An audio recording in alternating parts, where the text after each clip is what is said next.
네, 여러분의 저녁 파트너 김종석입니다. 국정감사의 증인으로 채택이 됐다가 없던 일이 된 법인카드 유용 의혹의 공익신고자 보시는 이 조명현 씨가 오늘 얼굴과 이름을 공개하고 직접 카메라 앞에 섰습니다. 이재명 대표를 향해서 공무원을 하인처럼 부린 분이 민생을 생각할 정치인이라고 할 수 있느냐, 이렇게 비판의 목소리를 냈는데요. 제가 방송 전에 직접 조명현 씨를 만나봤습니다. 저희가 이 소식을 준비했습니다. 예, 그리고 오늘도 여러분의 댓글 기다립니다. 뉴스타팬 유튜브 생방송에 의미 있는 댓글 남기시면 저희가 소개도 하고 질문도 받아보겠습니다. 멀리 가지 마십시오. 잠시 뒤에 바로 돌아옵니다.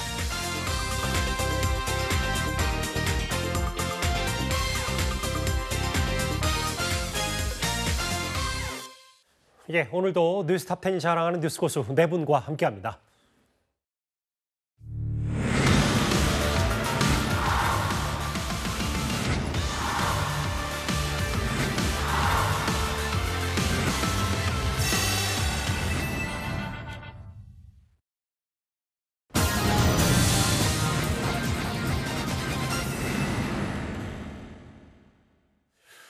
예, 공익신고자가 눈물을 흘린 까닭 저희가 준비한 오늘 뉴스탑10 상위권 이슈로 시작을 해보도록 하겠습니다.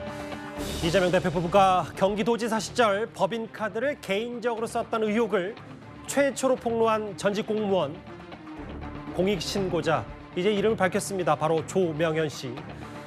국정감사 증인 채택이 무산되니까 오늘 아침에 처음으로 공개적으로 이 조명현 씨가 카메라 앞에 섰는데요. 일단 하나하나 이 주제를 만나보기 전에 오늘 아침 국회 기자회견에서 이재명 대표를 향한 핵심 메시지는 바로 이거였습니다.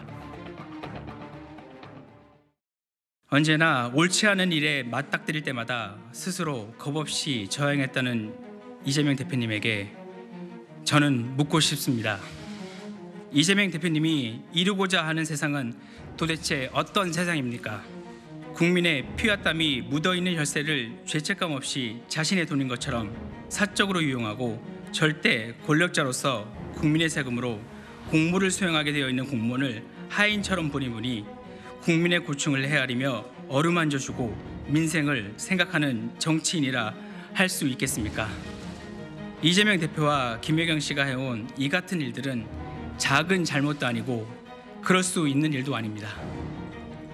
명백한 범죄 행위며 절대 있어서도 일어나도 안 되는 일입니다. 성실히 일하고 성실히 세금을 내어 이재명과 김혜경 그리고 그의 가족 수발을 드는 공무원의 월급과 그들의 배려를 채워주며 그 외 개인적인 사용에 값을 지불한 우리 모두는 피해자입니다. 마지막으로 거짓말보다 바른 말이 편하다는 이재명 대표님께 이제는 진실을 말해 진정 편해지시기를 바랍니다. 저 말을 얼굴을 드러내고 하고 싶었던 모양이에요. 국민의 혈세를 죄책감 없이 자신의 돈인 것처럼 사적으로 유용하고 공무원을 하인처럼 부린 분이 민생 생각하는 정치인을 할 수 있냐. 일단 저 핵심 메시지부터 최병욱 의원 어떻게 들으셨어요? 그렇죠. 그런데 지금 오늘 조명현 씨가 이제 저렇게 얘기하는 부분은 굉장히 용기가 필요했던 부분입니다. 그동안 언론 매체에서는 늘 공익제보자 A씨라고 해서 얼굴과 이름이 공개가 되지 않았었는데 오늘 본인의 얼굴과 이름을 공개해가면서 내가 이제 내 이름으로 그리고 본인의 얼굴로 뭔가 주장할 바가 있으면 주장을 하겠다 하는 공개 선언인 셈이거든요. 그렇죠. 이런 문제는 뭐 보통 사람으로서는 아마 결심하기 어려웠을 거라고 저는 충분히 짐작이 됩니다. 더군다나 이제 지금 그 상대가 이재명 대표가 경기도지사를 했던 때의 경기도를 상대로 하는 거기 때문에 예. 뭐 이재명 대표 잘 아시다시피 뭐 개딸이라고 하는 팬덤 그룹이 아주 강고하게 지금 자리 잡고 있기 때문에 예. 아마 상당히 많이 시달릴 가능성 같은 걸 본인이 충분히 짐작할 수 있었을 겁니다. 그럼에도 불구하고 저런 어떤 결기를 보였던 부분 아마 상당한 정도의 사람들한테 특히 이제 이재명 대표와 약간은 좀 반대 진영에 있는 사람들로부터 높이 평가받을 일이고 객관적으로 봐도 대단한 용기가 필요했을 것이다라고 생각은 되는데 예. 물론 오늘이 뭐 처음이 아닐 겁니다. 앞으로도 아마 뭐 여러 가지 또 얘기를 할 기회가 있을 텐데 기본적으로 이제 일반 사람들이 듣고 싶어하는 내용은 이재명 경기도지사가 과연 몰랐을까 이런 부분에 관해서 그런 거거든요. 예. 아마 그런 정황에 대해서도 앞으로 추가로 좀 공개해 줄 것을 기대하는 사람들이 굉장히 많을 것이다. 이렇게 생각합니다. 검찰 조사에서도 여러 남은 의혹들 본인이 제기할 부분이 많다라는 게 이제 조명현 씨 얘기고 조명현 씨 어색하실 텐데 오늘 이름을 공개한 공익신고자 이 조모 씨의 이름 석자 조명현입니다. 아까 최병목 의원께서 용기 얘기를 했는데 공무원을 하인처럼 부린 분 용기. 본인이 이제 얼굴 공개하는 데는 꽤 많은 결단이 필요했을 거다. 실제로 삶이 쉽지 않았고 저와 제 가족들만 그걸 견뎌하는 상황이었다라고 했습니다. 그리고 사실 대선 기간 동안에 공익신고한 이후에 삶을 이어갈 수 있는 수단과 방법이 없어서 오늘 기자회견 중에도 밝혔듯이 할 수 있었던 일은 야간 택배일 뿐이다. 일단 공무원을 그만두고 지금 야간 택배일로 생계를 유지하고 있다는 얘기까지 좀 덧붙였습니다. 앞서 잠깐 화면에 나가서 눈치채신 분도 계실 텐데 저도 사실 이 공익신고자로부터 여러 제보를 받고 수차례 통화를 했습니다만 실제로 조명현 씨 얼굴을 마주한 건 오늘이 처음이었습니다. 제가 뉴스탑10 방송 직전에 조명현 씨를 만나봤습니다. 이제 얼굴 공개하고 이재명 대표 혹은 김혜경 씨에 대한 여러 가지 의혹을 실제로 육성으로 제기하는 게 얼굴 공개하니까 기분이 좀 본인 지금 심경이 어떠세요? 저는 늘 지금 생각하는 게 뭐냐면 낭떠러지에 서 있는 기분이었거든요. 지금까지는. 근데 지금 낭떠러지에서 제가 뛰는 기분이에요. 저 앞으로의 일은 저 예측도 상상도 안 돼서 저는 제가 해야 될 일은 딱 하나라고 생각합니다. 견뎌내는 거. 괜찮아요. 괜찮은 거예요. 네.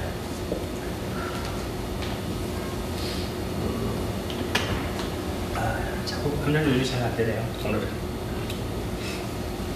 괜찮습니다. 여러 가지 얘기를 저한테 하는데 돈이 필요하지 않냐, 돈 때문에 그런 거 아니냐, 아니면 정치적 의도를 갖고 있지 않냐라고 말씀들을 하시는데 돈이 필요했으면 제가 대선 당시에 이재명 지사를 찾아갔겠죠. 진보 보수를 떠나서 어떤 의도와 불순한 목적을 갖고 이렇게 공익신고자를 나서 제보하는 거 아니냐. 그 일반 시민들에게 본인 스스로 한마디를 한다면 어떤 말을 할 수 있을까요? 말씀드린 것 중에 제일 기억에 남는 거 오늘 제가 기자회견문에 말씀드렸는데 저는 지금 네 편 내 편 따지지 않고 잘못한 거에 대해서는 다 인정하고 그거에 대해서 책임을 질 수 있는 그런 사회가 됐으면 좋겠습니다. 잘못했으면 책임을 당연히 져야 된다고 저는 그렇게 알고 배웠고요. 근데 그게 아니고 편향성이나 아니면 좌우 따지면서 무조건 우리 편은 괜찮아 아니면 안 돼 이런 식의 접근 방식은 저는 잘못됐다고 생각합니다. 마지막 메시지가 좀 제가 직접 만나봤더니 인터뷰 내용 중에 기억에 남더라고요. 잘못한 것에서는 다 인정하고 그에 책임질 수 있는 사회가 됐으면 좋겠다라고 하면서 저랑 지금 편집하는 과정에서 한 1분 30초, 2분 정도의 분량의 얘기를 좀 했습니다만 실제로는 한 10분 정도 넘게 얘기를 좀 나눴고 이런저런 얘기를 해서 아마 내일 또 다른 목소리까지 좀 공개를 할 수 있을 것 같은데요. 그러면서 중간중간에 좀 감정이 북받쳐서 물을 마시면서 좀 눈시를 붉어지는 모습도 잠깐 이제 보였었습니다. 아까 최병무 의원께서 용기라는 표현을 쓰셨는데 실제로 많은 오늘 만감이 교차하는 본인에게는 참 중요한 날이기도 했을 테죠. 근데 핵심 메시지는 이거더라고요. 얼굴이 공개되니까 낭떠러지에 떨어진 기분이다. 그리고 지금 민주당 일각에서 정치적 의도가 있는 공익신고 아니었냐. 혹은 최근에 이제 앞으로 책을 낼 예정인데 책을 잘 팔기 위해서 이렇게 여러 언론 활동을 하는 거 아니냐라는 지적에 대해서 만약에 본인이 돈이 필요했다면 이재명 대표를 찾아갔을 거라는 얘기를 했어요. 일단 어떻게 좀 받아들이셨습니까? 먼저 이제 우리가 이제 부패 척결이나요 또는 이제 불법 비리 적발할 때 공익 신고만큼 어떻게 보면 이게 효율적인 이런 데 제도가 없어요. 그런데 우리나라는 유독 공익 신고자에 대해서 가혹합니다. 얼마 전에 김태우 수사관 있잖아요. 이분도 이제 예를 들어 한 50가지를 공익 신고했는데 몇 개는 이게 기밀 누설이라는 겁니다. 근데 제가 변호사인 제가 봐도 어떤 거는 공익 신고가 되고 왜 어떤 거는 불법으로 이게 비밀 누설이 되는지 저도 모르겠어요. 근데 대법원에서 그렇다니까 저도 납득이 안 돼요. 그럼 이게 폭로하는 사람이 뭐는 공익 신고고 뭐는 이게 불법인지 어떻게 구별합니까? 그것도 이게 문제인데 아마 저분은 확실하게 공익 신고니까 처벌은 안 될 거로 보이지만 그렇지만 이제 생계가 막막할 거예요. 다시 이게 공무원도 못 하죠. 그다음에 민간 기업들도 민주당이나 이 눈치 봐서 이게 어떻게 취업시키겠습니까? 지금 뭐 책을 써가 이게 책이 몇 권 팔릴지도 모르지만 인세가 얼마나 되겠습니까? 저는 이런 게 자꾸 몰아가는 게 문제고요. 저분이 그랬잖아요. 낭떠러지에 떨어진 기분이다. 밤에 야간 택배 외에는 이게 할 일이 없다. 이게 우리 현실입니다. 지금 이게 나라에서 공익신고자 보호법은 있어도 뭐 주는 게 뭐 있습니까? 아무것도 해주는 게 없잖아요. 이래서 안 된다는 거죠. 그리고 돈이 필요했으면 그 녹취록 다 있잖아요. 이거 들고 이거 폭로할까요? 말까요? 옛날에 그 이명박 대통령 때 비비 뭐 K인가 이거 있었잖아요. 그때도 이게 동영상 들고 몇십억 달러 딜한 사람이 있었습니다. 물론 이게 안 주고 해소 안 했지만 저는 이런 식으로 이게 돈으로 몰아가는 거 이것도 이게 저분의 순수성을 자꾸 이게 훼손시키려는 이런 게 의도가 아닌가 이래 보입니다. 박원석 의원님, 예. 뭐 의정 활동도 직접 하셨었고 저런 이제 공익신고자들도 많이 접하셨을 텐데 네. 이분에 대한 이제 언론에 대한 파장은 만만치가 않아서 오늘 저와의 직접 만난 인터뷰 내용을 좀 어떻게 판단하고 들으셨어요? 아니 뭐 저분의 순수성, 그 동기의 순수성을 의심할 필요는 없을 것 같아요. 물론 이제 민주당에서는 이제 계속 그런 식으로 저 공익 그 신고자의 제보 내용의 가치를 훼손해야 되니까 이게 이재명 대표하고 맞닿아 있어서 그런 얘기들이 나오는데 국민권익위에서 만약 그런 거였다면, 그러니까 동기가 순수하지 않다라면은 공익 제보자로 인정 못 받았겠죠. 김태우 전 수사관 같은 경우에 전 구청장 같은 경우에는 국민권익위에서 1차로 인정을 받았지만 이게 법원의 재판 과정에서 공익신고자가 아니다 이런 판결까지 받았지 않습니까? 때문에 저는 뭐 그 저분의 동기 자체를 비난하거나 이런 건 바람직하지 않고 예. 그리고 향후에 저분이 어떤 방식으로 삶을 연명해 가건 어려운 건 맞습니다. 앞서 서정욱 변호사 얘기했듯이 취직길도 어려울 거고 이제 그런 어떤 환경에서 본인의 그 삶을 이어나가기 위해서 이런저런 모색들을 하는 것도 제가 보기에는 비난할 이유가 저는 없다고 생각하고요. 저렇게 어쨌든 얼굴을 공개하고 본인이 느끼기에 이런 부당한 이 현실에 대해서 고발을 한 것 자체는 우리 민주사회에서 당연히 가치 있는 일이고 그렇게 평가를 해줘야 이후에도 그런 어떤 공직사회 내부의 비리나 부조리나 그런 거에 대한 공익신고가 들어오지 공익신고자를 이렇게 정파적 이해관계에 따라서 비난하고 이러면은 공익제보라는 게 설 자리가 없습니다. 잘못을 인정하고 사과하는 사회를 만들고 싶다라고 했습니다. 사실 법인카드 유용 관련해서 이 공익제보자, 공익신고자가 말하고 싶었던 건 바로 이건 것 같습니다. 뭐 샌드위치나 뭐 소고기나 초밥, 이재명 대표 측이 먹었다는 이런 음식 메뉴의 나열이 아니라 바로 이 공무원을 개인 비서처럼 썼다는 갑질, 이게 본질이라고 주장을 했습니다. 눈치를 봐야지 우리 차를. 안 보이는 데로 꺼내줘야지. 사모님이 보면 얼마나 자네를 무시한다고 생각하겠어. 기본적으로 지금 의전에 의가 안 돼 있어. 기본적으로 윗사람에 대한 충성심이 없다라고 내가 계속 얘기하잖아. 네. 오늘도 내가 분명히 뭐라 그랬어요. 비 안 맞게 세우라고 했지. 네, 맞춰 됐어야 되는데 맞춰 못했어요. 되려고 했는 데는 없어. 아니면 그 아예 앞으로 와서 세든지. 그게 뭐야? 차가 여기 있고 윗사람이 여기 타는데 앞으로 이렇게 쌩 가는 게 맞아? 기본적으로 마음을 잘 생각을 해봐요. 내가 지금 이재명이랑 김혜경을 지금 모시는 마음이 돼 있는지. 네. 그거부터 좀 장착을 해요. 어려워해야 돼. 저 이제 녹음 파일에 여러 사적 비서처럼 썼던 이제 갑질 의혹에 대한 내용들이 고스란히 들어있었기 때문에 지난 대선 때도 좀 파장이 있었고요. 그런데 이제 오늘 조명현 씨가 기자회견을 자청해서 국회 앞에 선 이유는 원래 내일 예정이었던 정무위 국정감사에 출석을 하려 했지만 야당의 반발로 불발됐기 때문이었습니다. 그 화면도 만나봤습니다.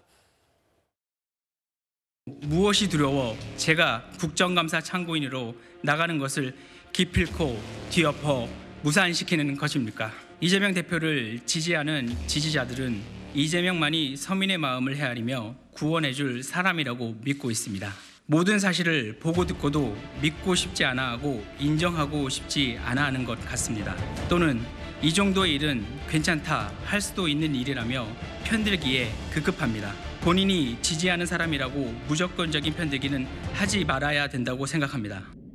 이재명 대표의 갑질과 공금 횡령이 주목받는 게 두려워 민주당 국회의원들이 똘똘 뭉쳐 공익제보자의 국감 출석을 막았습니다. 이게 방탄국회가 아니면 대체 무엇이 방탄국회입니까?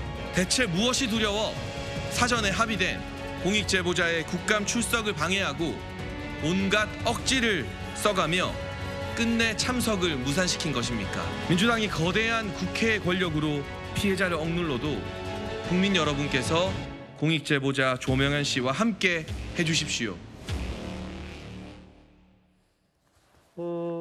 뭐 아직은 내일 예정이었던 국감 증인 출석은 불발됐고 무산이 됐습니다만 앞으로 또 국감이 있어서 어디서 또 어떤 방식으로 증인이 나갈지는 뭐 알 수 없어요. 제가 조명현 씨 직접 듣기로는 뭐 또 다른 국감에서 또 연락이 왔다는 얘기도 접했는데 다만 야당이 반발해서 뭐 두려워서 본인의 국감 출석을 막느냐 이거에 대해서는 미승훈 변호사 어떻게 생각하세요?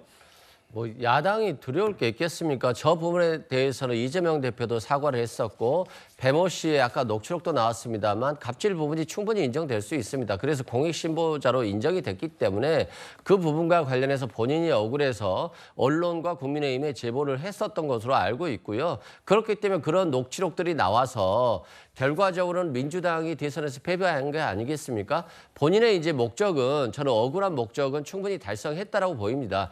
그렇다고 한다면 지금 2년이 거의 흘렀는데 지금에 와서도 저런 식으로 계속적으로 한다는 것은 정치적인 의도를 의심해 볼 수밖에 없다. 아직도 대선이 끝나지 않는 것인가라는 의문을 제기할 수밖에 없고요. 예. 2년 동안 경찰이 수사해서 이재명 대표에 대해서 무혐의 처분을 했고 김혜경 여사에 대해서는 검찰이 송치한 상태예요. 근데 검찰이 수사도 하지 않은 상태로 계속해서 가지고 있는 것인데 결국에는 또 이재명 대표를 이렇게 엮어서 같이 하기 위해서 국민권익위를 통해서 제출하고 그래서 검찰에 또 다시 사건이 넘어간 거 아니겠습니까? 그러니까 수사를 하는 것은 좋은데 자꾸 2년여 동안 똑같은 어떤 말을 하면서 계속 정치적으로 활용하는 것들이 조명현 씨의 의도가 의심될 수밖에 없다 이런 거고요. 예. 정말 조명현 씨가 좋은 의도로 처음에 얘기를 했다라고 한다면 그게 국민들 의견에 충분히 받아들여졌거든요. 그럼에도 불구하고 2년 동안 계속적으로 이렇게 한다는 것들이 지금 큰 의미가 있을까? 순수성을 의심받지 않을 수 없지 않을까 이런 생각이 듭니다. 정책 의도 순수성 얘기를 계속 얘기했고 또 조명현 씨는 반면에 본인이 그랬으면 또 이재명 대표 직접 대선 당시 찾아가서 돈 달라고 하지 않았겠냐. 나는 잘못을 인정하고 사과하는 문화를 만들고 싶고 공무원을 부하처럼 쓰는 그런 정치인이 어떻게 민생을 챙길 수 있겠느냐 뭐 이런 얘기를 했기 때문에 뭐 얘기도 사실 뭐 비슷하게 돌고 도는 것 같긴 해요. 국감 뭐 실제로 나갈지 안 나갈지 저희가 잘 지켜보겠습니다. 일단 내일 정무위 국감 증인 채택은 무산이 됐고요. 사실 이 공익신고자 얘기를 계기로 지난 대선 때 이 최초의 이 의혹에 불거졌을 때 이재명 대표의 배우자 김혜경 씨는 이렇게 말을 했었습니다.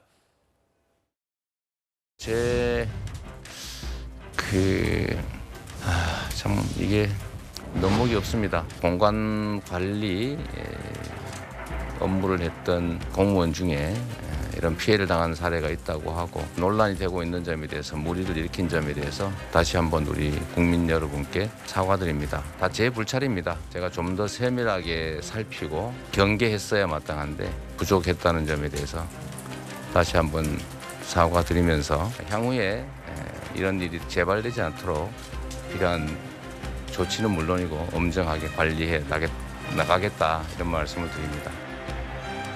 공직자의 배우자로서 모든 점에 조심해야 하고 공과 사의 구분을 분명히 해야 했는데 제가 많이 부족했습니다. 국민 여러분들께 특히 제보자 당사자께 진심으로 사과드립니다. 제가 져야 할 책임은 마땅히 지겠습니다. 수사와 감사를 통해 진실이 밝혀질 수 있도록 최선을 다하겠습니다. 모두 제 불찰이고 부족함의 결과입니다. 이재명 대표 부분은 전반적으로 이제 포괄적인 사과를 뭐 유감 표명 정도로 좀 했었던 것 화면을 좀 만나봤고요. 사실은 뭐 상당히 많은 사례가 있지만 딱 하나 사례 저희 뉴스탑10이 그때 당시 취재했던 내용, 최근에 취재했던 내용만 하더라도 이재명 대표 일가 개인 물품을 사고 경기도 돈으로 의심되는 걸로 돌려받은 거 아니냐. 개인 물품을 개인 카드로 사고받은 내역, 그리고 실제로 돈도 개인 통장에 입금됐다. 이게 19,000원, 83,000원. 당시에 뭐 그 제수용품 관련 혹은 샴푸도 이렇게 주고받은 거 아니냐. 지금 이 현지 경기도청의 공무원이 아직도 재직 중이고 이런저런 구체적인 의혹까지 이 공익신고자가 당시 의혹 제기를 하고 저희한테 제보까지 했었거든요. 근데 이제 그런 구체적인 사례 하나 건건마다 민주당이라고 이재명 대표 측의 반론이나 해명은 없었고 지금도 그렇고 과거도 그렇고 이제 포괄적인 사과. 사실 아직까지 책임 소재에 대해서는 여전히 묵묵부답이긴 합니다. 그러니까 이 경기도 법인카드 사적 유용이라고 하는 거의 본질은 사실은 그게 다 일반 국민들의 세금 아니겠습니까? 세금을 자기 사적 용도를 위해서 썼다 하는 부분인데 이재명 대표나 아니면 김혜경 여사의 그 지금 사과나 뭐 본인 불찰이다라고 얘기하는 걸 보면 그 사적 유용 부분이 이제 공금에 손을 댔다는 부분에 대한 사과인지 아니면 그냥 이런 무리가 빚어졌으니까 이에 대해서 뭐 불찰이다라고 얘기하는 것인지 좀 불분명해요. 그러니까 어느 부분에 대한 사과인지가 불분명한데 일단 제가 이해하기에는 지금 저런 내용들을 보면 공금 횡령 부분에 관한 사과는 아닌 것으로 보여요. 그거는 마치 뭐 공무원이 무슨 특정 공무원이 잘못한 것처럼 이렇게 이해되도록 이제 설명을 했기 때문에 저는 뭐 이 사과 자체가 어느 부분에 대한 사과인지가 명확하지가 않다. 그렇게 따지면 저희가 이해하기에는 법인카드 사적 유용 부분에 관한 사과는 아닌 것으로 보인다. 자, 그러면 지금부터 이제 이재명 경기도지사가 이 법인카드 사적 유용에 대해서 알았느냐 아니면 김혜경 여사는 진짜 그 5급 공무원인 배모 씨한테 이 사적 유용을 지시했느냐 뭐 하는 부분이 이제 그 검찰 수사 결과 밝혀져야 할 대목이다 이렇게 생각합니다. 사실은 오늘은 이제 포괄적으로 어떻게 공무원을 부하 부리듯이 했냐라는 여러 핵심적인 메시지, 이재명 대표를 겨냥한 메시지였다면 사실 그간 이거 유용의 주범은 이재명 대표다. 이걸 모를 리가 없었다. 예산 1,000만 원 단위까지 기억하는 사람이 그리고 본인 통장에서 돈 빠져나가는 것도 없었을 텐데 그대로인 거 눈에 보였을 텐데도 몰랐다. 그리고 화면 잠깐 바꿔보면 실제로 본인들이 뭐 이게 샴푸든 혹은 꼬치든 뭐 이불 빨래까지 포함해서 뭐 이거는 사적 개인 신분을 썼고 그와는 별개로 비서실에 영수증 갖다 주면서 다시 개인 통장으로 입금해 준 것까지 고스란히 증빙을 낼 수 있다. 아마 이 공익신고자도 아마 권익위에서 이 검찰로 넘겨졌기 때문에 이첩이 됐기 때문에 검찰의 추가 증빙 조사에 나간다면 아직까지 알려지지 않았던 입증 자료들도 낼 용의가 있다. 이게 조명현 씨의 얘기였습니다. 공익신고자의 메시지 중심으로 봤다면 사실 어제 국감에서도 국정감사에서도 이 법인카드 유용에 대한 질의가 나왔습니다. 수사 어느 정도 진행되고 있냐? 수원지검장 이렇게 답을 했습니다. 도민들 세금 가지고 소고기 사 먹고 초밥 사 먹은 것도 부족해서 대선 후보 경선 때 일종의 경선 자금으로 썼다. 이거 굉장히 좀 큰 사안이군요. 사안 중요한 것으로 생각하고 있습니다. 이모 씨 재판 결과 보면 대선 기간 중에 이재명 후보 가족을 위한 사적 용무를 처리한 사실이 없다고 발언해서 허위 사실을 공표한 죄도 인정이 됐지요? 예, 저희가 기소한 부분에 대해서는 전부 유죄가 선고되었습니다. 이재명 대표가 그 사실을 알았을 개연성도 있죠? 현재 수사 중인 사안이라서 필요한 수사는 진행하고 있습니다. 일단 뭐 아직 수사 중인 사안이라서 수사는 진행하고 있다고 하는데 사실 수사가 지지부진하다는 얘기는 좀 많았었거든요. 작년 8월에 경찰이 재판에 넘겨야 된다는 의견으로 송치했고 이재명 대표는 제외됐고 법인카드 유용 관련해서 김혜경 수사 진행 중. 배모 씨는 검찰의 공직선거법 위반으로 기소가 된 상태입니다. 일단 알려지기로는. 다음 화면을 보겠습니다. 그런데 어제 신봉수 수원지검장 얘기는 사안이 중요한 것으로 생각된다. 전담 수사팀까지 가동됐다. 지금 수사 상황을 좀 내밀하게 보면 어떻습니까? 지금 이제 만약에 김혜경 씨하고요 배모 씨에게 업무상 배임으로 기소하면요 법리 오해력이 무죄 판결로 옵니다. 무슨 말이냐면 김혜경 씨는 민간인이죠. 예. 따라서 이게 배임이 주체가 안 되죠. 근데 배모 씨도요. 근데 이게 5급이지만 일개 격리로 외국 의전으로 채용한 사람이기 때문에 카드를 사용할 권한이 없는 사람이에요. 그러니까 배임의 주체가 될 수 없는 거예요. 결국은 이 사건은 이재명 대표가 배임이 되어야만 배모 씨나 김혜경 씨가 공범이 될 수 있는 이런 구조입니다. 이재명 빠지면 이게 배임이 법리적으로 안 돼요. 이재명 대표 빠지면, 그러니까 잠시만요. 말씀 끊어서 정말 죄송한데 여기 또 한 번 등장하는 단어 배임이라면 법인카드를 개인적으로 써서 경기도의 국고에 손실을 끼쳤다는 그 배임 말씀하시는 거예요? 그렇죠. 이게 법인카드를 사용할 권한이 있는데 이걸 이렇게 공익을 위해 안 쓰고 개인 목적으로 쓰는 이게 배임이에요. 이거는 이재명 대표만이 권한이 있는 거죠. 따라서 이게 저는 당연히 할 거고요. 자, 그러면 이게 초밥 샌드위치를 배모 씨가 먹었습니까? 아니, 일제 샴푸로 배모 씨가 머리 감았어요? 또 이게 제수용품이 배모 씨의 아버지 제수용품입니까? 그거 아니잖아요. 근데 배모 씨를 주범으로 혼자만 딱 꼬리 자르는 이게 말이 됩니까?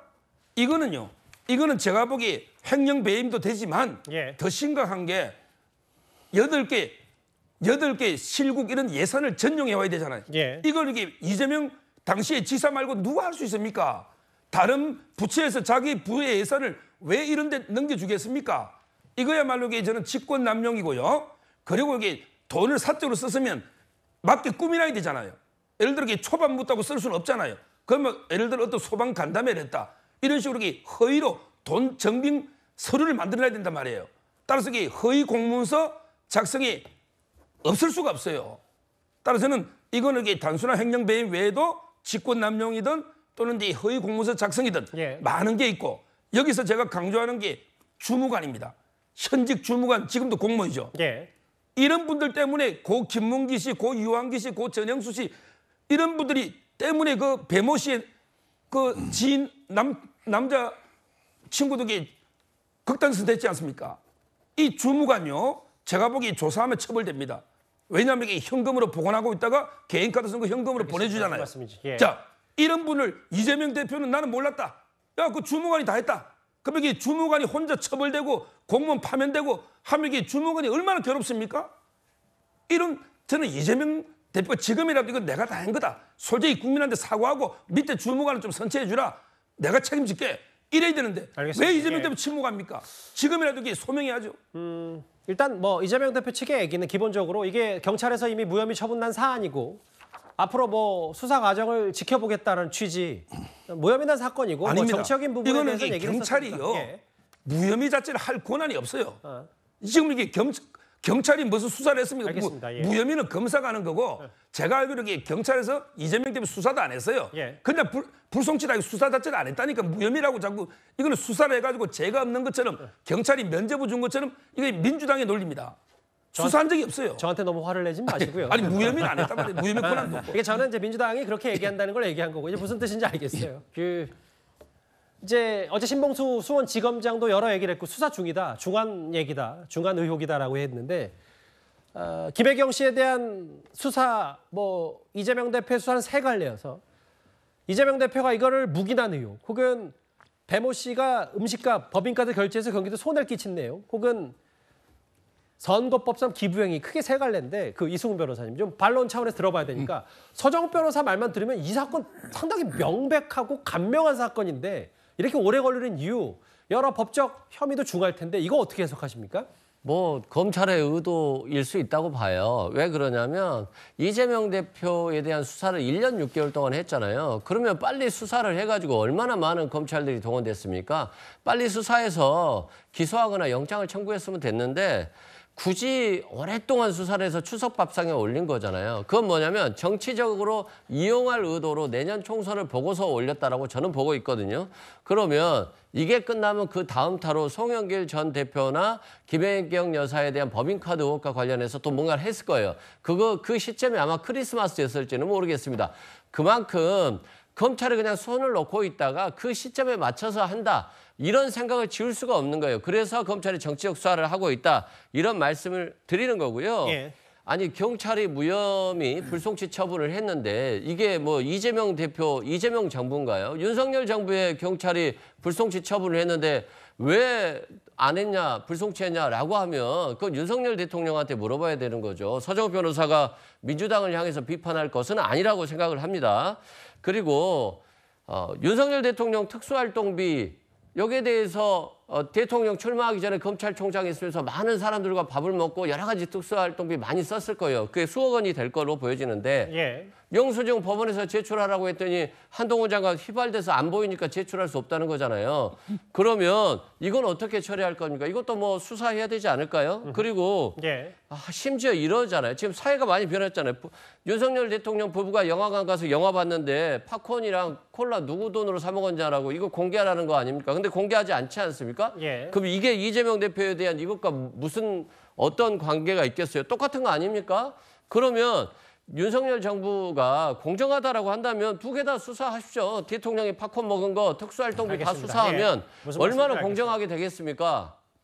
근데 이게 그러니까 무슨 말인지 알겠는데 이승훈 변호사님 저 한번 바라봐 주시겠어요? 왜냐하면 이게 이제 어떤 취지 말씀이 저도 존중하고 이해는 잘 됐는데 이게 이렇게 논란이 확산되면 또 김정숙 여사의 또 뭐 이 특수활동비가 거슬러 올라가고 뭐 이제 쭉 조선시대까지 갈 수밖에 없기 때문에 일단 여기서 정리는 하는데 이제 무슨 취지인지 알겠어요. 이제 검찰의 특수활동비까지도 들여다보면 공정하게 형평성 있게 해야 된다 이 말씀하시는 거죠. 일단 그럼에도 최신 버전 가장 최근 얘기는 국민권익위원회가 140일 동안 거의 매일 법인카드로 사적 사용이 판단된다고 최근 정리를 했고 검찰에 넘겼기 때문에 어제 국감에서 수원지검장 이재명 대표가 이걸 알았는지 몰랐는지 여부를 수사 중이다 이렇게 얘기했습니다.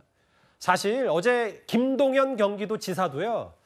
이재명 대표 측의 법인카드 유용 의혹에 대해서 최대 100건까지 이재명 대표 측의 유용 의혹에 대해서 구체적인 수치를 밝혔었습니다. 그런데 오늘 같은 당 김의겸 의원이 이런 말을 했습니다. 파악이 이거 됐습니까? 2월 25일부터 3월 24일까지 됐습니다. 예. 이때 지금 제가 말씀드린 지금 국민권익위에 공익 신고한 이 사항이 그때 파악이 적발이 됐었냐는 걸 묻고 있습니다. 감사 결과를 지금 보니까 저희 감사 결과는 최소 61건에서 최대 100건까지 사적 사용이 의심이 된다. 그래서 그 업무상 횡령 배임으로 지사께서 지금 제가 묻는 거는 하여튼 작년 2월에 저 감사를 하셨는데 제가 말한 공익 신고한 게 거기에 포함됐느냐 안 됐느냐? 제 추측으로는 거기에는 포함이 안 돼 있을 것 같은데 제가 한번 더 확인해 보고. 개인적인 사용에 사실이 있는지 없는지를 따져봐야 될 테고 그리고 설사 일부 그런 내용이 나온다 할지라도 저는 크게 문제는 되지 않는다. 그런 걸 가지고 또 영장을 친다? 하자면 이재명 당대표, 야당 대표에 대한 영장을 지금까지 뭐 몇백억으로 치지 않았습니까? 428억이니 뭐 800억이니 뭐 이랬는데 글쎄요. 그런 정도의 사안을 가지고 영장을 칠 수 있을까? 그런 생각이 듭니다.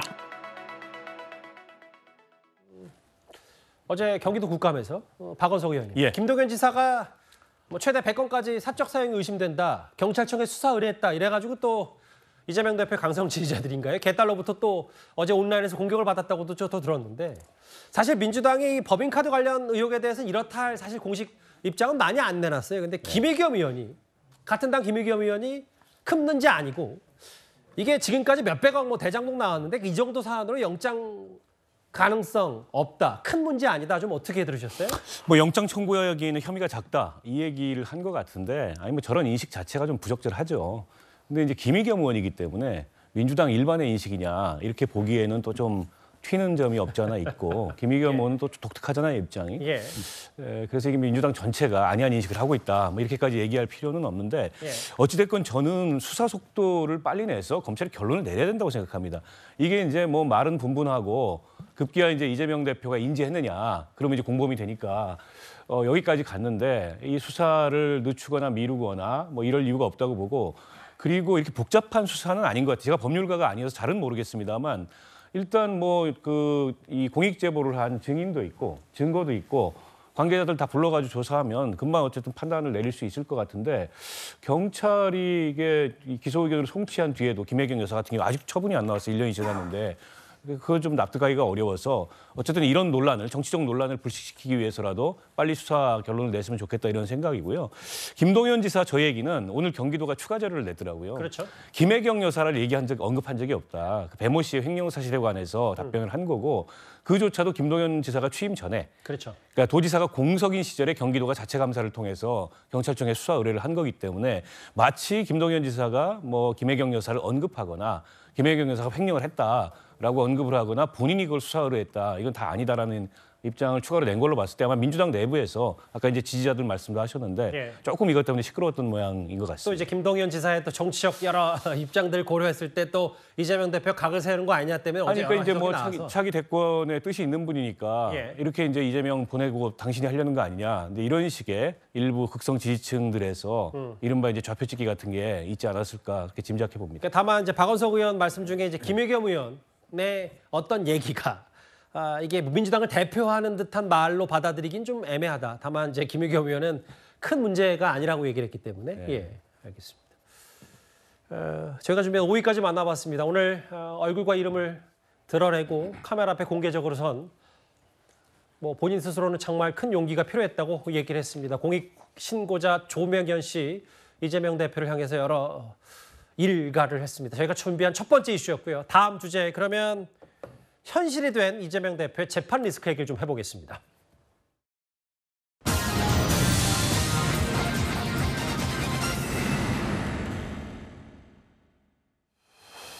이재명 대표가 단식 여파로 당무에 복귀하지 못하고 있는 가운데 어제 또 재판에 출석을 했습니다. 바로 대장동과 성남FC 건입니다. 8시간 동안 재판이 이어졌는데 검찰의 주장을 꽤 적극적으로 반박했습니다.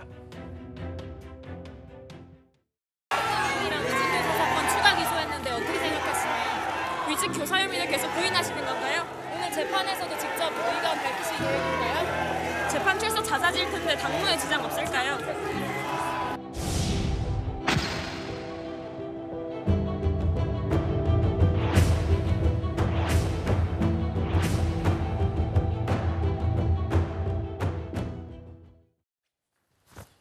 어제 이재명 대표가 본인 대장동 관련 두 번째 재판에서 꽤 작심 발언들을 많이 했더라고요. 33분간 직접 변론 기회를 얻어서.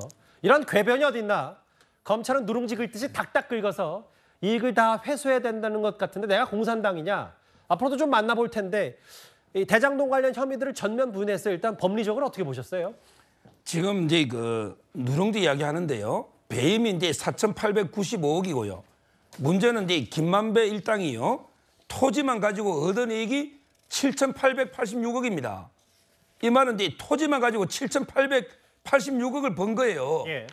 이게 앞으로 이게 아파트까지 분양하면 조 단위의 특혜를 누리는데 이게 정상적인 게 아니고요.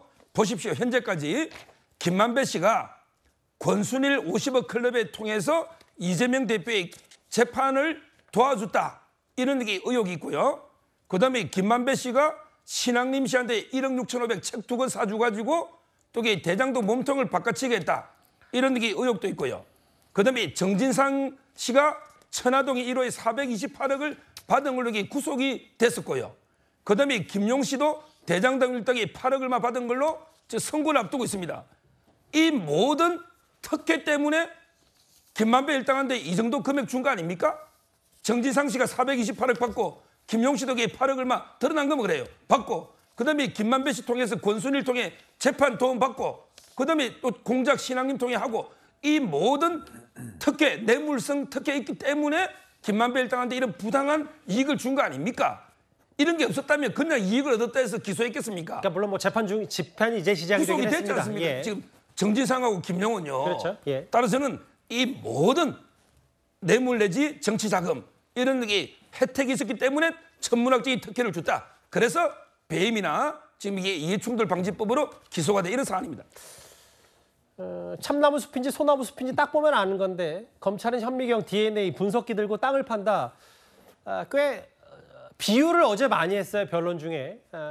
본인의 전면 부인 무죄를 입증하는 변론을 직접 했는데 근데 아까 그 이재명 대표가 직접 공산당이냐라는 표현을 썼는데 근데 오늘 일부 보도를 보니까 당시 대선 직전에 혹은 그 이후에 김만배 씨야 이재명을 공산당이라고 해야 외부에서 볼 때 문제가 없다.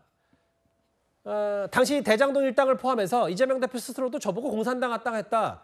그러니까 일반 민간업자들에게 돈 한 푼도 안 주고 이렇게 성남시가 철두철미하게 했기 때문에 공산당 소식을 들었다. 내가 대장동이니까 무슨 상관이냐 이런 얘기를 했는데 알고 봤더니 또 이걸 김만배 씨가 이재명을 공산당이라고 발언해야 이게 의혹이 깔끔히 해소되는 거 아니냐 이런 취지의 보도 어떻게 좀 받아들이셨어요? 근데 뭐 저건 여러 가지 의도는 있다고 봐요. 김만배 입장에서 보면 이재명 대표 왜 당신이 공산당이냐. 민간업자들이 이 개발 다 하게 냅둬야지. 왜 당신들이 인허가를 가지고 뭐 공동 개발하자 뭐 하자 하면서 우리 재산을 뺏어가냐. 이런 식으로 충분히 주장할 수 있기 때문에 저들의 의도는 당연히 이재명 대표를 공산당으로 주장해서 자신의 이익을 최대한 확보할 이유가 있었다고 볼 수 있고 또 나중에 뭐 수사에 들어갔을 때는 또 수사적인 용도로 자신에게 유리한 얘기들을 했을 수 있다고 보여져요. 그래서 김만배의 저 진술이 어떤 의도를 가지고 있느냐는 여러 가지 의도를 가지고 있기 때문에 한 가지로 판단하기는 어렵겠다 이런 말씀을 드리고요. 예.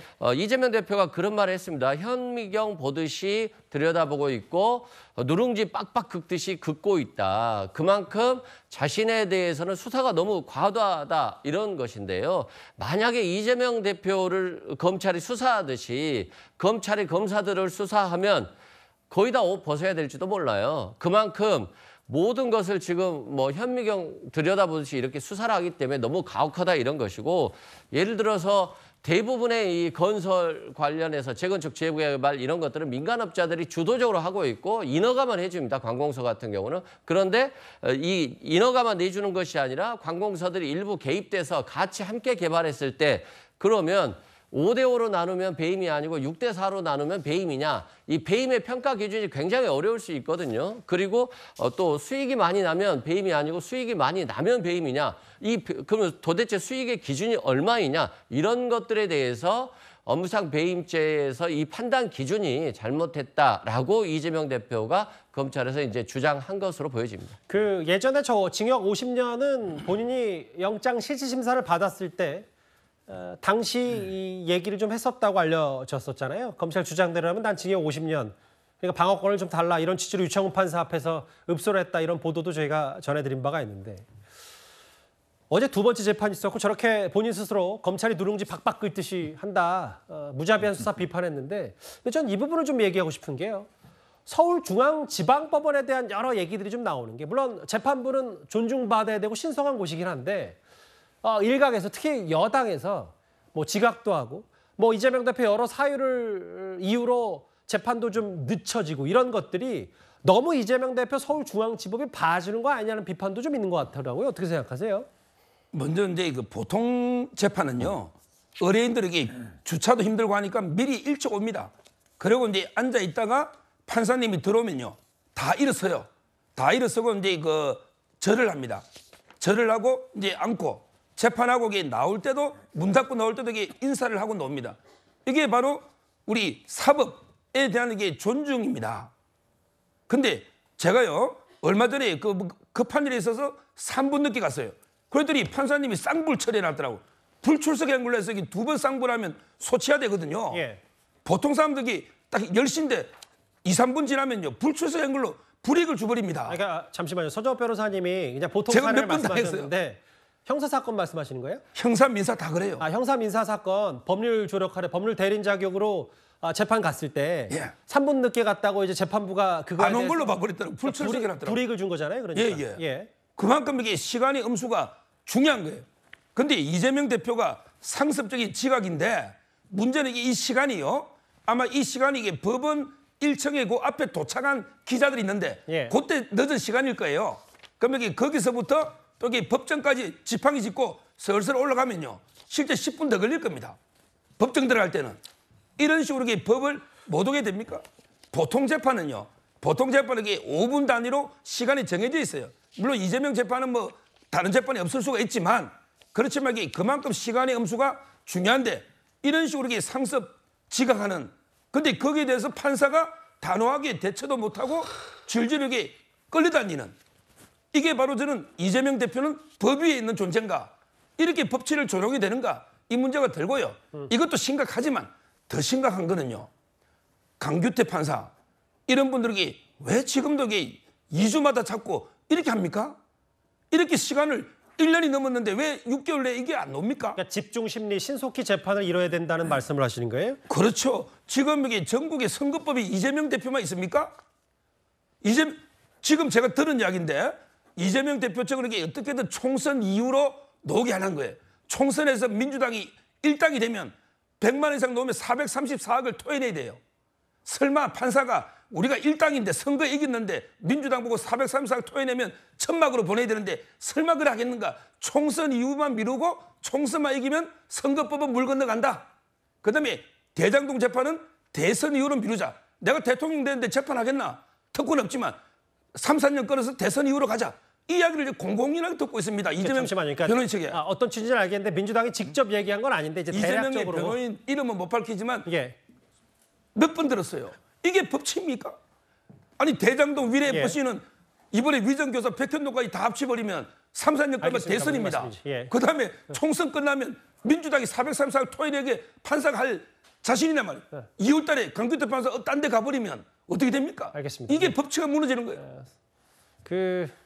서정욱 변호사가 말씀하신 부분, 그러니까 물론 뭐 제가 직접 저도 확인한 부분은 아니니까, 근데 이제 풍문으로 일단 서정욱 변호사 들었는데 좀 저희도 신중해야 되니까, 다만 이재명 대표 측은 아무래도 재판을 좀 미뤄서 총선은 물론이고 뭐 대선 직전까지 좀 가보게 하려는 전략 아니냐라는 얘기를 하셨는데 이건 좀 더 확인이 필요한 내용이에요. 다만 박원석 의원님, 여기 보면 조국 전 장관, 윤미향 의원도 이 재판 과정이 지금 뭐 4년 가까이 됐는데 2심이 진행 중이니까 이재명 대표도 똑같은 사례가 되면 대선 직전까지 재판이 이어지면 이거 문제 있는 거 아니냐. 서울중앙지법이 그걸 너무 제1야당 대표 봐주는 거 아니냐. 어떻게 생각하세요?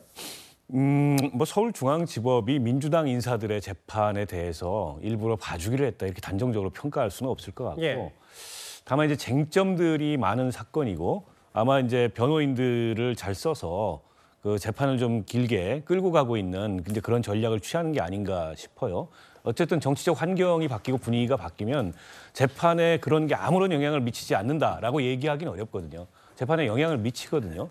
그래서 이재명 대표도 선거법 재판을 어쨌든 총선 전보다는 총선 이후에 선거가 나오도록 하려는 거 아니냐 이런 추측이 가능하고 또 대장동 재판 같은 경우에 아예 그냥 대선 뒤까지 오래 끌어서 대선 전에 판결이 안 나도록 하려는 거 아니야. 이게 다 추측의 영역이긴 한데 그게 이제 하나의 전략일 수는 있어요. 당사자들의. 마찬가지로 좀 조국 전 장관 재판이나 윤미향 의원이나 이제 황운하 의원 같은 경우에도 이제 그런 전략의 산물일 수 있거든요. 더군다나 현직 의원들은 이제 의정 활동을 내세우면 그 재판부에서도 그걸 갖다 인정을 해주거든요. 국정감사다, 출석 못한다. 그럼 국감 끝나고 나서 기일 잡고 뭐 이런 식의 그 이제 재판을 장기화하는 전략들을 쓰지 않았을까 저는 그렇게 봅니다. 의도가 있는 고의성 있는 재판 지연 전략 아니냐 이재명 대표 측 이런 뭐 문제 제기와 뭐 여러 해석까지 좀 들어봤는데 사실 이재명 대표는 단식 여파로요. 당무는 물론이고 지금 진행되고 있는 국정감사에도 나서지 못하고 있습니다. 오늘 민주당원 2,000명이 직접 나섰습니다.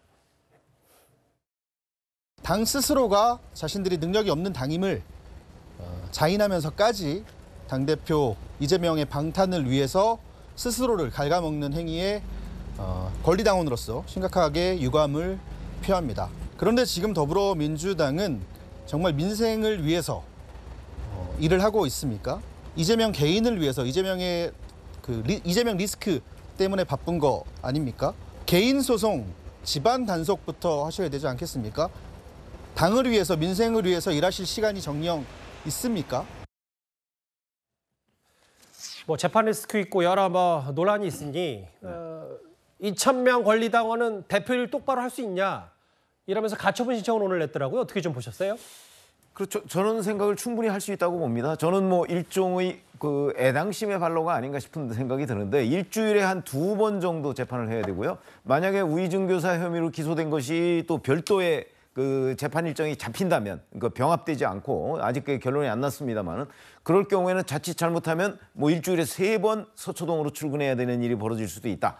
그렇게 하면 일주일에 월화수목금 해서 뭐 사실 닷새 그 일하는 건데 그 중에 한 2번 내지 3번을 그 서초동 법원으로 출근해야 된다면 당대표로서의 활동, 더군다나 앞으로 그 내년 총선을 앞두고서 공천 작업이라는 건 굉장히 바쁜 일이거든요. 그렇죠. 그러니까 아마 당대표로서의 활동을 못할 것이다. 저런 걱정, 우려, 뭐 이게 현실화될 가능성이 저는 대단히 높다고 봅니다만은 그러나 저런 그 당원들의 그 애당심 뭐 이거와는 무관하게 현실적으로 그러면 저 가처분 신청이 받아들여질 가능성이 있느냐? 저는 뭐 별로 없다고 보거든요. 왜 그러냐면 이재명 대표가 대표에 선출되기 직전에 민주당 당원이 개정이 됐어요. 그 개정안에 보면 사실은 이 부분과 관련해서 정치적 의도가 있다고 할 때는 직무를 정지할 수 있다라는 이 조항에서 배제될 수 있도록 해놨거든요. 예. 그렇기 때문에 지금 당원에 있는 대로 민주당은 당연히 이재명 대표에 대해서 직무 정지를 안 할 수가 있어요. 근데 그 직무 정지 안 했다고 지금 당원들이 가처분 신청을 하면 뭐 그 자체가 저는 당원하고 맞지 않는다. 그런 기준으로 보면 대개의 경우 법원은 민주당 또는 어느 당이든 그 당내에서 벌어지고 있는 뭐 자율성 같은 걸 굉장히 존중하는 입장이기 때문에 더군다나 이 경우에는 당원에도 있고 그렇기 때문에 저런 것들이 어떤 정치적 행위로서 우리가 인정할 수는 있겠지만 가처분 신청 자체가 받아들여질 가능성은 없다 이렇게 봐야 됩니다. 알겠습니다. 저희가 주변 3위까지 만나봤습니다. 이재명 대표 재판을 둘러싼 그리고 당원들의 이재명 대표 법적 대응 얘기까지요. 다음 주제 국정감사 얘기를 좀 더 집중해 보겠습니다.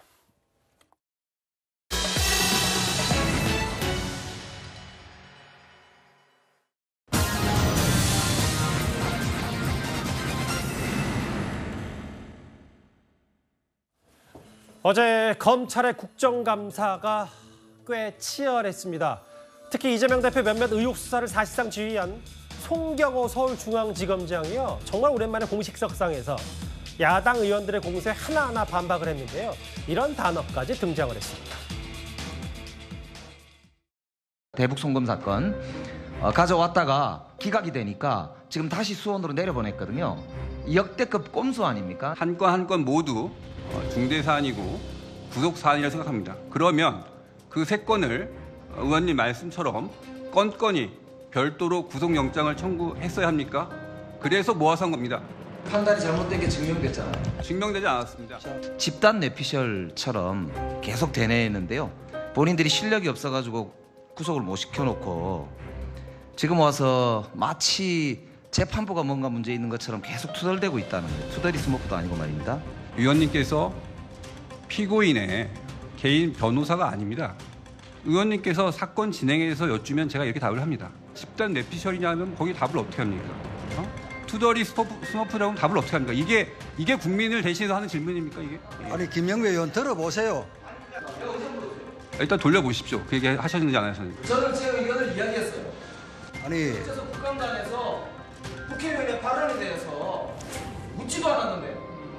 김영배 의원. 의견을 갖다 함부로 얘기한다. 김영배 의원. 함부로 이야기하지 않습니다. 검사장님, 김영배 의원님. 그렇게 마음대로 하지 마십시오. 좀 점잖게 하자고 저 오전에도 말씀드렸잖아요. 좀 계세요 좀. 아이고 좀 계세요. 요즘 세간에는 MC 김도읍이라고 부르더라고요. 요즘 법사위가 하도 공방이 많아서. 어떻게든 보셨어요, 윤석 대변인? 왜냐하면 이제 뇌피셜이라는 단어를 모르시는 분이 계실 것 같아서 이제 오피셜한 공식적인 게 아니라 개인의 생각만 갖고 다 움직이는 거 아니야. 검찰이 이재명 이꼴 범죄자로 보는 거 아니냐라고 했더니 아니 이게 피고인 개인의 변호사냐 맞받아친 영상 좀 어떻게 보셨습니까? 국감장에서 저런 단어가 나오고 또 이 증인으로 나온 중앙지검장과 국회의원이 저런 대화를 하는 모습은 21세기 한참 지난 이 시점에서 볼 때 국민들이 뭐라고 생각하실까 정말 걱정스러운 부분입니다. 일단 제가 지적하고 싶은 것은 단어 선택도 단어 선택이지만 저 김영배 의원은 구속영장 기각이 마치 무죄인 것처럼 그런 신앙 같은 그런 신조를 보이는 그런 발언을 했다는 것이 제일 우려스러운데요. 본인이 잘 아실 거예요. 영장 기각이 무죄가 아니라는 것. 그런데 지금 검찰을 공격하기 위해서 영장 기각이 검찰의 실패다. 검찰에서 실력이 없으니까 영장 기각 못 시킨 거 아니냐? 그러니까 정치적으로 우리한테 유리하다. 이거를 강조하기 위해서 계속 반복적으로 자극적인 언사를 하는 것이죠. 예. 지금 이 발언을 잘 기억할 필요가 있습니다. 만약에 이렇게 많은 이재명 대표의 의혹과 기소, 재판 이 결과가 최종심에서 일부라도 조금이라도 유죄가 나왔을 때 과연 민주당에서 뭐라고 할 것인가? 그때는 그럼 법원을 뭐 뇌피셜이라든지 무슨 뭐 스머프라든지 이런 얘기 못 할 겁니다. 그렇기 때문에 이 말 책임져야 돼요. 여기에 따라서 후폭풍까지도 생각을 한다면 아무리 국감장이지만 증인을 상대로 저런 발언하는 것은 자제하는 것이 맞겠습니다. 스머프, 뇌피셜, 뭐 개인 변호사 얘기도 나왔고요. 다음 화면들 보면 사실 서울중앙지검장 송경호 검사장이 하고 싶었던 핵심은 한 건 한 건이 다 중대 사안이고 구속 사안이니까 그럼 우리가 건건이 별도로 구속영장 청구했을 때냐? 김영부 의원에게 반문하기도 했습니다. 그런데 어제 저희 뉴스탑10에서 짚어보지 못했던 이 내용도 있어요. 전직 법무부 장관인 박범계 의원이 송경호 지검장, 서울중앙지검장에게 마치 훈계하는 듯한 발언을 하기도 했습니다. 한번 직접 들어볼까요? 훈계는 아니고요. 제 견해를 좀 밝히겠습니다. 지난 정부에서 시작한 수사이다 이렇게 얘기를 했는데 수사기간이 지금 현 정부 들어서 1년 6개월에 가까워졌고요. 대형 비리 사건을 수사하다 보니 수사 기한이 어느 정도 소요될 수밖에 없습니다. 수사 과정의 증거 인멸, 재판 과정에서의 위증, 증거 위조 이런 사법 방해 행위 또한 사건 처리에 상당한 장애를 발생했고 내가 오늘 최고로 가장 놀랬던 장면 이 얘기만 하고 내가 마치겠습니다. 우리 송지검장의 아주 검찰의 오랜 선배인 우리 소병철 간사께서 송지검장과 검찰에 대한 우려와 걱정을 얘기하는데 방금처럼 대선배의 말을 끊고 자기 얘기를 하는 걸 보면서 내 오늘 또 내가 오늘 그런 생각을 의원님 제가 잠깐만 검사장 잠깐만 내가 이것이 마지막 질문이기 때문에 내가 오늘 드렸던 민심과 범풍과 진짜 민중에 대해서 확보하는 그런 국정감사가 됐으면 좋겠다는 말을 드립니다. 아시겠습니까? 예, 검사장 답변하세요. 제가 드릴 말씀은 많지만 이 정도로 마무리하겠습니다. 훈계는 아닙니다만 이러고 시작을 했는데 저 이승훈 변호사님.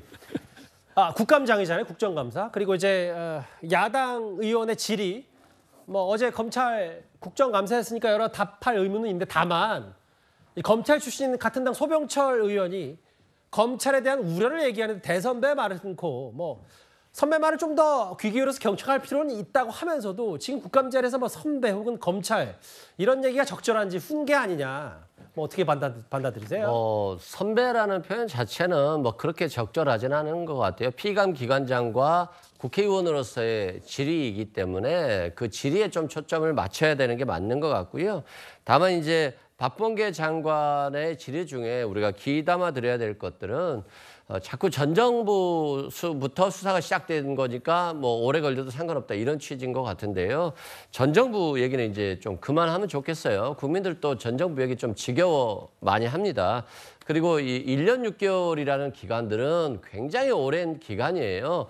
예를 들어서 대장동 수사에서 수사가 끝나면 그냥 기소하면 되고 위례신도시 수사에서 끝나면 기소하면 되는데 너무나도 오랫동안 갖고 있으면서 뭔가 한꺼번에 영장을 청구하면서 뭔가를 해보려고 하는 자꾸 의도들이 있다 보니까 좀 늦었다 이런 생각되고요.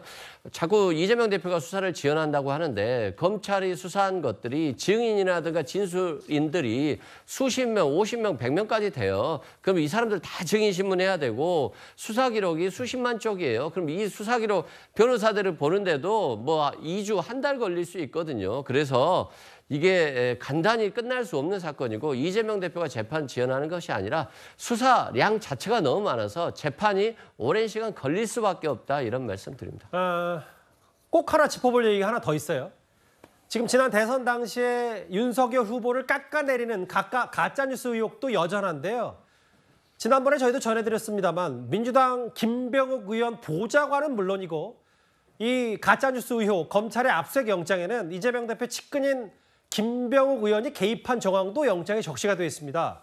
당사자인 김병욱 의원이 어제 동료 의원을 통해서 검찰 국정감사에서 이렇게 해명을 했습니다.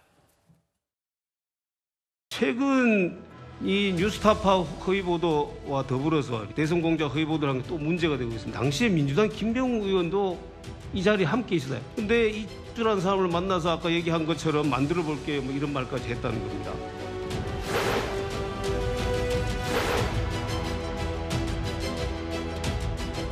김만배 관련해서 김병욱 의원으로부터 항의가 좀 들어왔는데 본인은 직접 그런 얘기를 한 적이 없고 아마 보좌관이 얘기하는 과정에서 그런 얘기가 나온 것 같다는 얘기를 하는데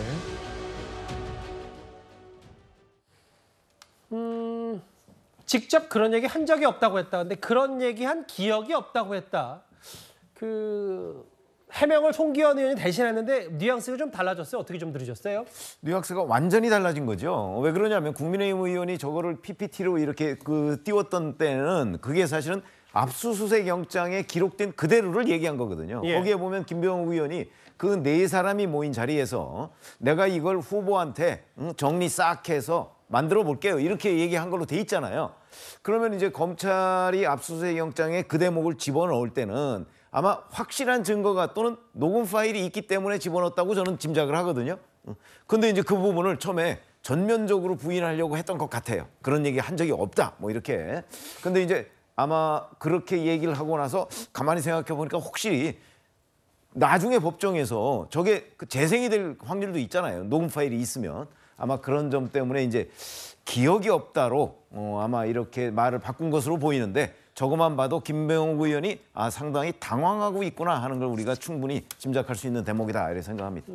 김병욱 의원에 대한 대신 송기현 의원이 해명하는 과정에서 뉘앙스가 좀 바뀌었고 모르겠습니다. 김병욱 의원의 보좌관이 압수수색 강제수사 대상이 됐고 김병욱 의원도 영장에 적시가 됐는데 김병욱 의원도 이거에 대해서 조목조목 반박한 내용도 있거든요. 다만 어제 이런 과정이 있었다는 얘기까지 어제 국정감사에 또 다른 의혹까지 하나하나 만나봤습니다. 알겠습니다. 저희가 준비한 2주제까지 만나봤다면 분위기를 시선을 집권 여당 쪽으로 좀 돌려보겠습니다.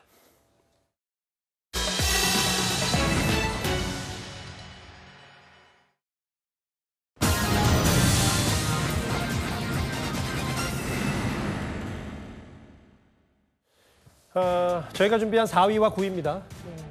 한동훈 장관 조기 등판설. 강서구청장 선거 결과도 결과지만 여권으로서는 그 이후에 쇄신도 없었다. 이게 TK 영남당으로 도로 간 것 아니냐 여러 비판의 목소리가 계속 흘러나오고 있습니다. 이렇게 집권 여당 최대 위기니까 이 인물의 조기 등판론이 하나둘 흘러나오고 있습니다.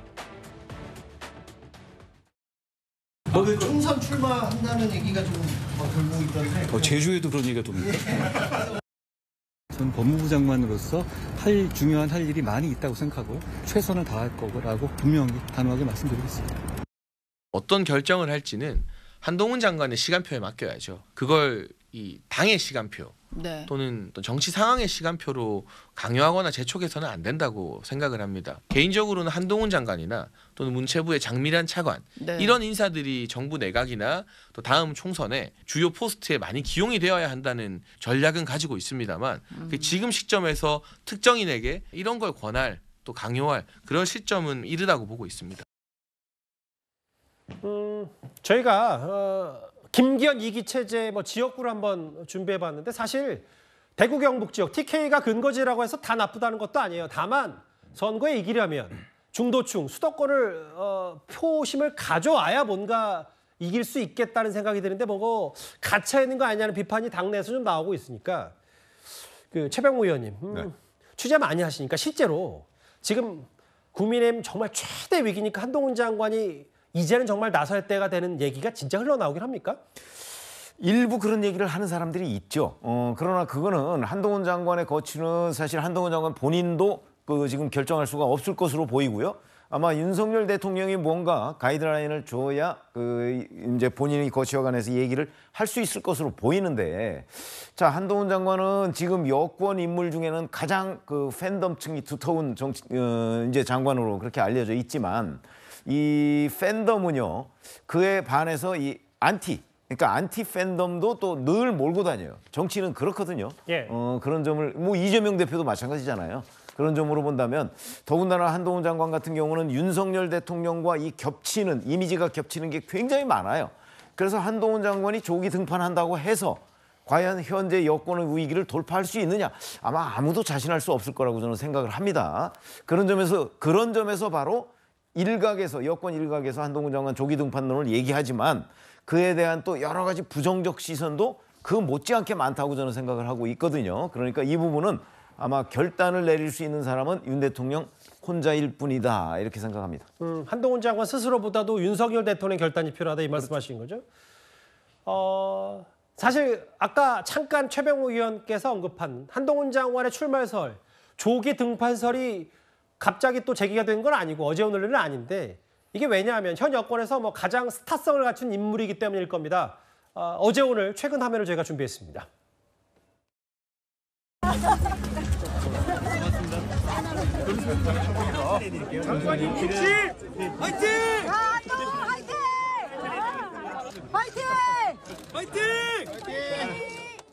국가가 어떤 존재였는지 1차 피해는 가해자한테 직접 받았을지 몰라도 이 2차 피해는 여실히 피해자에게 국가가 피해를 입히고 있다라는 생각을 했었어요. 가해자를 적확하고 강력하게 벌하는 것도 중요합니다. 그 부분도 더 잘하겠다는 말씀드리고, 그리고 피해자의 편에서 피해자의 마음을 헤아려야 한다는 말씀에는 100% 공감을 하고 많이 부족하다고 느끼셨을 것 같은데 그 점에 대해서 제가 죄송하다는 말씀드립니다.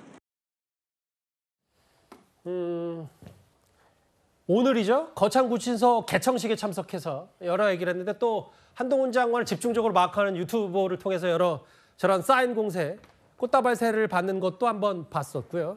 주민들과 기념사를 촬영을 찍고 윤석 대변인님 뭐 출범한 지 얼마 안 됐는데 제가 질문을 드려서 죄송하긴 해요. 왜냐하면 근데 어쨌든 위기인 건 맞으니까 국민의힘 내부에서도 이대로는 총선 안 된다는 공감대가 있다면 한동훈 장관을 어떻게든 뭐 조기 등판까지 안 시키더라도 어쨌든 총선에 활용해야 되지 않는 목소리, 이거에 대해서는 어떻게 생각하세요? 예, 당은 어떻게든 변화를 합니다.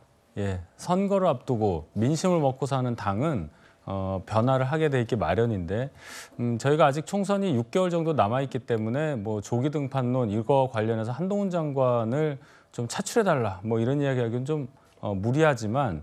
만약에 내년 한 1월 정도에 총선 관련해서 공관위가 설치가 되고 공천 작업도 이루어지면서 선대위 얘기까지 나오는 상황인데도 불구하고 저희의 어떤 상황이 녹록지 않다. 이럴 때는 충분히 당 내외에서 한동훈 장관의 차출을 강하게 요구하는 목소리가 있을 수가 있습니다. 중요한 거는 그때까지 한동훈 장관이 과연 정치에 투신할 만한 어떤 결심을 하고 있느냐 여부가 가장 중요할 텐데요. 지금 상황에서 볼 때 여야 극단적 대치가 이어지고 있는 이 총선 예상, 이 예상을 깔고 생각을 한다면 저희의 지지층을 결집을 하는 게 우선이 될 것이고요. 한동훈 장관 개인이 갖고 있는 젊음과 스마트함, 거기에 뭐 패션 감각까지 개인적 매력이 많기 때문에 중도층까지 공략할 수 있는 그런 요소, 그걸 감안한다면 충분히 총선의 조기 차출까지 가능한 그런 인물이라고는 생각합니다.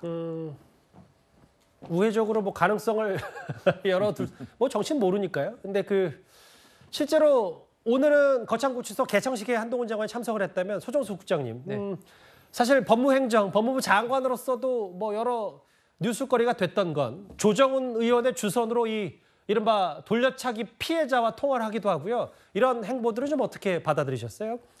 한동훈 장관에 대해서는 뭐 여러 가지 평가가 있지만 일단 그 말하는 것을 그대로 받아 써도 될 정도로 굉장히 논리적으로 말을 한다라는 그런 평가가 있고 패션 감각에 대해서도 뭐 좋은 평가를 받았죠. 그런데 최근 들어서 어쨌든 거의 이제 민주당 의원들의 질이나 이런 것을 그냥 맞받아치는 이런 모습이 많이 노출되면서 조금 최근에는 이미지가 초기랑 달라진 것 아닌가 하는 생각이 들었는데 또 지금 보여주고 있는 모습은 약간 뭐라고 할까요? 다시 좀 관리를 하는 듯한 그런 인상을 저는 받고 있습니다. 그래서 아마 오늘 이 부산 몰아치기 피해자와도 지난번에 답변을 할 때 어쨌든 충분하게 그 부분을 대비하지 못하고 지원하지 못한 거에 대해서 좀 송구하다라는 그런 맥락의 얘기를 한 적이 있고 그것 때문에 이제 조정훈 의원이 중간에 중재를 하면서 통화를 해서 앞으로 이런 일이 생기지 않도록 더욱 노력하겠다라고 이런 얘기를 했는데 한동훈 장관이 가지고 있는 어떤 정치적인 파괴력 그리고 윤석열 정부에서 한동훈 장관의 위치 그리고 향후에 여러 가지 본인이 갈 수 있는 길 이런 것들을 종합해보면 그리고 현재 여권의 상황 이것까지 가미해서 판단을 해보면 저는 한동훈 장관의 내년 총선 출마는 거의 100% 정해진 길이 아닌가 이렇게 생각을 합니다. 지금 상황에서 여권으로서는 내년 총선이 그냥 총선이 아닙니다. 내년 총선에서 만약에 여권이 강력하게 패배를 한다, 상당한 폭의 패배를 한다 이렇게 되면은 바로 이제 그 이후에 사실 윤석열 정부는 레임덕을 넘어서서 굉장히 심각한 상황에 빠질 수가 있는 그런 상황이기 때문에 제가 생각하기에는 모든 가능한 자원을 총동원할 거고 모든 가능한 수를 다 쓰려고 할 것이기 때문에 그 속에서 한동훈 장관이라는 현재 차기주자와 관련해서 각종 조사에서 어떤 높은 수치를 받고 있는 이런 인물들, 나름의 또 팬덤과 지지세를 갖고 있는 이런 인물들을 내년 총선에 예. 뺀다? 그것은 현재로서는 좀 생각하기 어렵기 때문에 뭐 출마할 것으로 저는 봅니다. 반면 민주당에서는 지금 윤석열 정부 내각의 핵심 한동훈 장관만 묶어놓으면 집권 여당 흔들리지 않겠냐, 이른바 묶어놓기 전략도 있는 것 같습니다. 일개 법무부 장관 한동훈을 파면을 하라는 거고요. 언제까지 기다리세요? 일단 국감 이후에 저희가 판단할 생각입니다. 법무부 장관을 탄핵을 한다면 어느 누가 야당 겁나서 뭐 무슨 일을 할 수 있겠어요. 더군다나 법무부 장관을 이제 탄핵을 해서 한 뭐 두세 달 직무를 정지시키면 공직자는 1월 10일까지 사퇴해야 총선에 출마할 수 있거든요. 네. 그래서 사퇴를 못하게 시켜서 총선에 출마 못하게 하겠다는 정략적인 판단도 있을 수가 있어요. 민주당이. 그 김재현 의원의 얘기도, 김재현 전 의원의 그리고 이승훈 변호사님, 민주당에서 정말 한동훈 장관을 묶어두기 위해서 예를 들면은 뭐 정치적인 탄핵, 뭐 탄핵 조치를 밟아서 뭐 예를 들어 총리도 못하게 한다든지 혹은 뭐 총선 출마도 못하게 한다는 전략으로 공격하겠다, 뭐 이런 얘기를 여당 쪽에서 얘기하는데 어떻게 좀 받아들이세요? 솔직히 말하면 한동훈 장관 파면감이죠. 왜 그러냐면 법무부 장관에 대해 계속해서 그냥 여당 대변인 역할만 하고 있기 때문에 저는 공무원의 정치적 중립성을 굉장히 심대하게 위반했다. 그렇기 때문에 당연히 파면감이다. 그런데 문제는 파면감인데 파면시켜서 얻을 게 있느냐, 민주당 입장에서 보면 저는 전혀 얻을 게 없다라고 생각을 합니다. 저 여론조사에서도 보듯이 한동훈 장관의 출마를 원하지 않는 국민들이 많아요. 그건 뭐냐면 법무부 장관으로서의 역할에 충실해야 되는데 계속해서 야당 수사를 하는 데만 집중을 하고 그걸 갖다가 계속적으로 야당을 공격하는 데만 사용하고 있기 때문에 저는 국민들이 결과적으로 한동훈 장관에 대한 팬덤은 형성됐습니다만 한동훈 장관을 싫어하는 국민들이 훨씬 더 많다라고 보여지고요. 다만 뭐 싫어하는 국민들이 많다는 건 뭐 단언할 수는 없어요. 예. 국민의힘 입장에서도 보면 한동훈 리스크가 있다고 봅니다. 왜냐하면 한동훈 국민의힘의 정치인들이, 최고위원들이, 당대표가 뭔가를 해내야 되는데 다 그냥 한동훈 장관 입만 바라보고 있는 것 같아요. 그래서 한동훈 장관 입만 바라보다가 강서구청장 선거 실패했듯이 앞으로 총선도 한동훈 장관 입만 바라보면 저는 실패할 것으로 보여지고, 또 특히 한동훈 장관이 중도 외연 확장성이 있어야 되는데 너무나도 전투적으로 야당 공격에만 나서다 보니까 중도 외연 확장성에서 굉장히 확장력이 떨어진다. 그렇기 때문에 오히려 저는 국민의힘으로 한동훈 장관이 출마한다 할지라도 별로 도움이 안 되고 오히려 한동훈 장관에 묻혀서 김기현 대표의 설자리, 김기현 대표의 목소리는 전혀 없어질 것이기 때문에 탄핵할 이유가 별로 없는 것 같아요. 알겠습니다. 근데 뭐 아직 총선 출마 얘기도 없었는데 너무 재를 뿌리는 건 아닌지 모르겠어요. 무슨 말씀인지는 알겠어요. 여론조사 하나 있어요. 총선 출마 여부에 대해서 찬성 32, 반대 58. 물론 뭐 아직 그 가시화된 건 아니지만다만 뭐 반대하는 건 법무부 장관이라 좀 더 충실하고 매진해야 된다. 잘하고 있는 일 더 잘해야 된다. 뭐 이런 취지인 것 같은데요. 여론조사는 저만 보겠습니다. 그런데 윤석열 대통령의 어제 오늘 메시지가 여러 좀 눈여겨볼 만한 게 있습니다. 바로 한번 영상 만나보겠습니다. 이 분야는 내가 수십 년 관료 생활을 한 내가 더 전문가니까 외부에서 뭐 갖다붙다 안 해도 내가 다 안다. 그런 생각을 가져서는 저희가 국민통합을 하기 어렵습니다. 우리 국민통합위원회의 이 활동과 정책 제언들은 얼마나 이 정책 집행으로 이어졌는지는 저와 또 우리 내각에서 좀 많이 돌이켜보고 반성도 좀 많이 하겠습니다. 지금 어려우신 국민들, 좌절하는 청년들이 너무 많다. 국민들의 삶을 더 세심하게 살피고 챙겨야 한다. 이를 위해서 당정 정책 소통을 더 긴밀히 해야 한다는 데 공감했습니다. 국민은 늘 무조건 옳다. 어떠한 비판에도 변명을 해서는 안 된다. 우리가 민생 현장으로 더 들어가서 챙겨야 한다고 당부했습니다. 반성이라는 단어를 어제 윤 대통령도 쓴 것 같고 국민은 무조건 옳다. 그리고 이제 어제 저희 채널A 보도로도 알렸다시피 이제 이념 뭐 반국가 세력이란 표현도 이제 대통령 메시지에서 어느 정도 없어진 것 같고 민생과 경제, 대통령의 국정 기조가 지금 선거 어쨌든 패배 이후에 조금 달라진 건 맞는 겁니까? 제 생각에는 국정 기조의 변화라기보다는 국정 운영 포인트에 있어서 강조점이 바뀌었다 이 정도로 생각합니다. 예. 윤석열 대통령의 국정 기조 자체에 대해서도 국민들의 지지는 분명히 있음에도 불구하고 그 국정 기조에서 얻은 그 성과 이런 것들이 체감할 수 있는 시간적 여유도 부족했고 또 그 성과가 국민께 전달되는 과정이 좀 매끄럽지 않은 부분이 있어서 국민들께서 1년 6개월 정도 된 윤석열 정부 기간 동안에 삶에 어떤 도움이 있었는지 이런 것을 잘 모르시는 상황.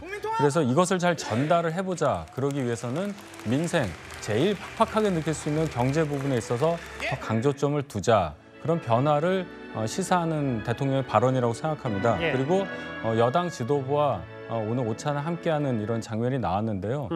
그동안 김기현 대표 체제 처음 출범했을 때 정례 회동 얘기를 했었는데 실질적으로 다른 자리에서는 자주 보셨는데 저렇게 지도부와 이렇게 함께 뭔가를 얘기하고 하는 장면이 도드라지게 드러나지 않아서 국민들께서도 여당과 대통령실이 좀 소통에 문제가 있는 거 아니냐.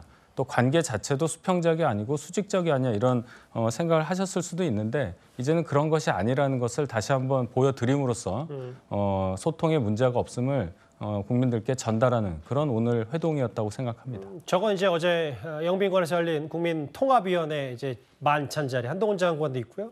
김대기 실장 그리고 김한길 위원장, 유인천 장관 뭐 이렇게 다 참석을 했습니다. 최병무 의원이 짧게만요.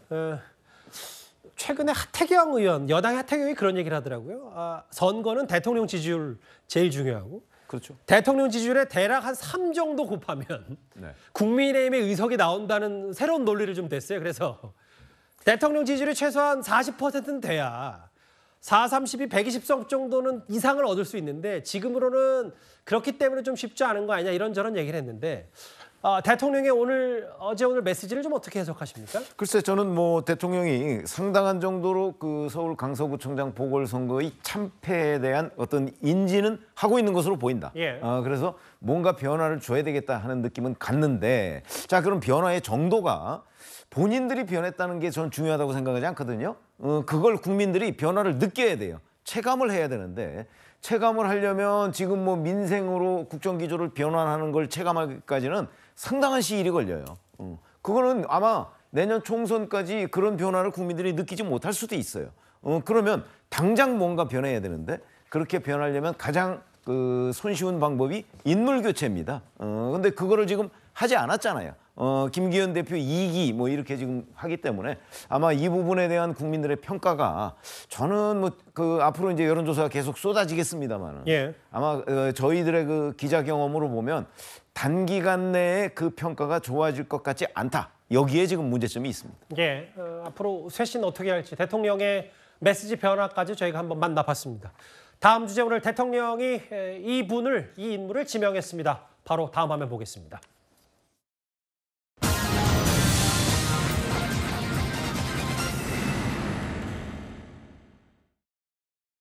여러 가지로 부족한 제가 소장 후보자로 지명이 되어서 무거운 책임감을 느낍니다.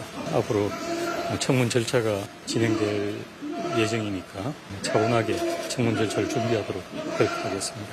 감사합니다. 임기가 1년이 안 될 것 같은데 좀 어떻게 보세요? 여러 가지 의견이 있는 걸로 언론에서 보도되는 걸 봤습니다. 제가 말씀드리기는 적절하지 않지 않나 싶습니다. 대통령과 그 대학 동기라서 뭐 이제 친분에 의한 중립성을 우려가 나온다 이런 지적도 있는 것 같아요. 유념해서 업무를 보도록 하겠습니다. 감사합니다. 양대 사법부 소장 공백 우려도 있는데 좀 하실 말씀 있으신가요? 특별한 건 없습니다. 제가. 아까 이제 마지막 기자가 질문했던 것처럼 양대 사법부의 수장 최근에 대법원장 후보자 이균용 후보자가 낙마했기 때문에 헌법재판소장 후보자에 대한 지명 누가 될지도 좀 관심이었거든요. 소정숙 장님. 네. 저랑 이름이 같더라고요. 이종석 헌법재판소장 후보자. 뭐 대략적인 상황이 이렇게 알려져 있는데 이 의미는 좀 어떻게 받아들이십니까? 역시 이제 정치적으로 봤을 때 가장 주목되는 것은 이제 대통령의 동기동창이다. 서울대 법대 79학번 동기동창이다. 같이 공부했다. 이 부분들에 좀 언론에서도 주목을 하고 있고 그런 것이 혹시 이 재판관 후보자로 지명하는 데 작용한 것 아니냐 이런 얘기를 하고 있고 야당에서도 이제 그 부분을 포인트로 잡아서 또 공격을 하고 있죠. 이 이종석 후보자는 이제 1989년도에 인천지법에서 판사 생활을 처음 시작했습니다. 그래서 29년 동안 판사를 했고 5년 동안 헌법재판소 이제 재판관으로 근무한 정통 법관의 길을 계속 걸어왔던 그런 인물이었죠. 5년 전에 그 재판관이 될 때 그때 청문회에서 이제 가장 크게 문제가 됐던 것이 위장 전입 문제였습니다. 그래서 아마 이번에도 그 위장 전입 문제 그리고 대통령과의 친분 문제 그리고 이분이 이제 판결에서 낙태죄 부분에 대해서 합헌 입장을 가졌고 검수완박에 대해서는 반대, 꼭 공수처 출범에 대해서 반대 이런 입장을 보였기 때문에 그 정치적인 성향 이런 것에 대해서 아마 청문회 과정에서 여러 가지 논란이 될 것으로 예상이 되고요. 또 한 가지 논란거리가 있다면 이제 임기가 11개월 지금 남았습니다. 그래서 11개월 남은 새로운 소장이 과연 적절하냐 여기에 대해서도 이제 이런저런 감론을박이 좀 있을 것으로 예상이 되는 대략 쟁점이 아마 그 정도 되지 않을까 예상이 됩니다. 헌법재판 후보자의 앞으로 실제 임명 여부까지 저희가 인준 여부까지 잘 지켜보겠습니다. 지금까지 들은 여러분들의 목소리를 만나볼 차례죠. 첫 번째 댓글입니다. 공익신고자의 폭로가 진짜라면 우리 모두가 피해자다. 세금에 대한 말씀을 하신 것 같아요. 예. 가치 있는 일을 하고도 직장을 잃고 불안을 잃고 공익신고자 조명현 씨 얘기 멀쩡한 공무원 잃고 지금 불안을 얻었다 이 표현을 하신 것 같아요. 이재명 대표 재판 공개로 합시다라는 의견도 주셨고 최근에 조정훈 의원도 이런 얘기를 한 적 있죠. 쇄신을 하려고 해도 국민의힘에 인물이 없다. 인물 나은 얘기를 하셨는데요.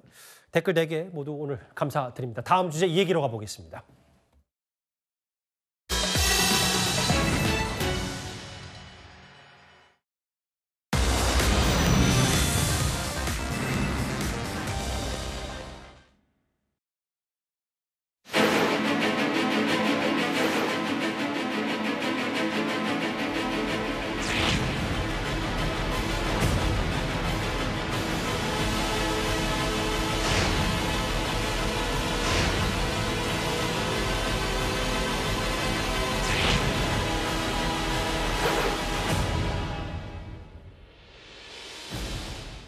이른바 문신, 알몸 문신남에 대한 온라인에서 여러 비판 목소리가 좀 커지고 있는데 어제 경기 수원시에 있었던 난동 부린 40대 남성 결국 경찰에 체포가 됐습니다.